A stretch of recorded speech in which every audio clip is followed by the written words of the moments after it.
अस्सलाम वालेकुम फ्रेंड्स, इस वीडियो में हम बात करेंगे बैटल ऑफ बक्सर के बारे में। बैटल ऑफ बक्सर हुई 22 अक्टूबर 1764 को और उसमें एक साइड थे ब्रिटिशर्स। उनकी आर्मी को लीड कर रहे थे मेजर हेक्टर मुनरो और दूसरे साइड थी नवाब ऑफ बंगाल मीर कासिम की army, Nawab of Awadh Shujauddaula की आर्मी और मुग़ल एम्परर मुग़ल बादशाह जो थे उस वक्त शाह आलम टू उनकी आर्मी। इन तीनों की कंबाइंड फोर्सेस थी एक साइड पर। तो चलिए फिर स्टार्ट करते हैं। देखिए, ऐसा कहा जाता है मीर कासिम के बारे में कि अली वर्दी ख़ान के बाद जो लोग भी नवाब ऑफ बंगाल के नवाब बने, उनमें सबसे ज़्यादा काबिल थे मीर कासिम। देखिए, मीर कासिम जैसे ही नवाब बने उसके बाद ही उन्होंने सबसे पहला काम तो ये किया कि उन्होंने अपनी कैपिटल जो है मुर्शिदाबाद से हटा करके मुंगेर में शिफ्ट कर ली।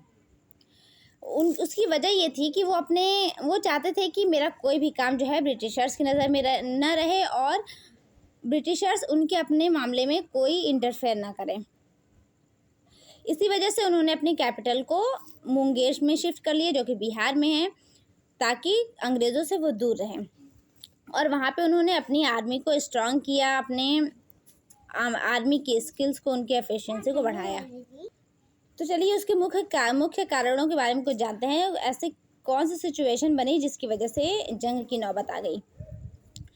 देखिए, एक गवर्नर बिहार के डेप्यूटी गवर्नर थे, उनका नाम था राम नारायण। उनसे मीर कासिम ने उनसे बिहार के रिवेन्यू का हिसाब किताब मांगा। ठीक है, तो उन्होंने उसको देने से इनकार कर दिया। राम नारायण नाम था, जगत नारायण नहीं, राम नारायण ने उसको देने से इनकार कर दिया। और इस वजह से, क्योंकि उनको जो है पीछे से ब्रिटिशर्स का सपोर्ट मिल रहा था, तो मीर कासिम को उस पर आ गई गुस्सा। और मीर कासिम ने ये सोचा कि मतलब मीर कासिम को ये बात समझ में आ गई थी कि हाँ, ये ब्रिटिशर्स ये अंग्रेज़ ही जो है पीछे से मेरे ही आदमी को मेरे खिलाफ भड़का रहे हैं। तो इस वजह से मीर कासिम के अंदर जो है ब्रिटिशर्स के लिए गुस्सा आया। तो ये भी एक वजह बनी। और फिर कंपनी को एक दस्तक मिला हुआ था मुग़ल एम्परर फ़र्रुख सियार के द्वारा। फ़र्रुख सियार ने एक गोल्डन फरमान जारी किया था। उस फरमान में ये था कि कंपनी जो है फ्री में ट्रेड कर सकती है बंगाल में, किसी तरह का कोई टैक्स वो नहीं भरेगी। और फिर उसने कंपनी को ये अधिकार भी ये राइट दे दिया था कि कंपनी जिसको चाहे लिख कर ये दे सकती है कि तुम भी जो है फ्री में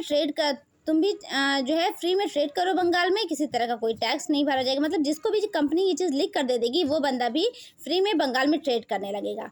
तो कंपनी ने वो खुद तो करती थी फ्री में बंगाल में ट्रेड, और फिर अपने सर्वेंट को, अपने जो नौकर थे, वो जो प्राइवेट बिजनेस अपना करते थे, उनको भी ये लिख कर दे दिया कि तुम भी जो है फ्री में ट्रेड करो बंगाल में, किसी तरह का कोई टैक्स और ड्यूटी मत भरो। और फिर कंपनी ने ये किया कि जो इंडिया के जो लोकल मर्चेंट थे, उनको भी इस तरह का एक दस्तक जो है मतलब लिख करके दे देती थी कि तुम भी ट्रेड करो। और क्या करती थी, उनसे बहुत ज़्यादा रिश्वतें लेती थी, जिसकी वजह से मीर कासिम के ख़जाने जो है खाली हो रहे थे। मतलब उसके पास किसी तरह का कोई टैक्स जा नहीं रहा था।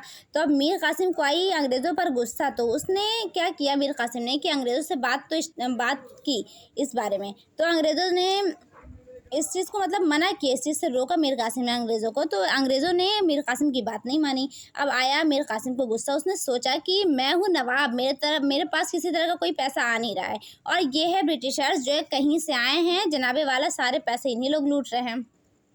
तो मीर कासिम ने ये किया कि उसने सारे ड्यूटीज़ को ही एबॉलिश कर दी। यानी कि उसने ये सोचा कि कंपनी तो किसी तरह का कोई टैक्स भर नहीं रही है, उसके नौकर किसी तरह का कोई टैक्स भर नहीं रहे हैं, अब लोकल मर्चेंट की भी कोई टैक्स भर नहीं रहे हैं, और सारी रिश्वतें जो है ये कंपनी को दे रहे हैं। तो उसने क्या किया, पूरे टैक्स को ही एबॉलिश कर दिया। उसने कहा कि किसी तरह की कोई ड्यूटी कोई नहीं भरेगा, सारे लोग फ्री ही में ट्रेड करेंगे। तो इस बात पर मतलब रिश्वतें तो कम से कम नहीं लेते ना कंपनी वाले इस तरह से।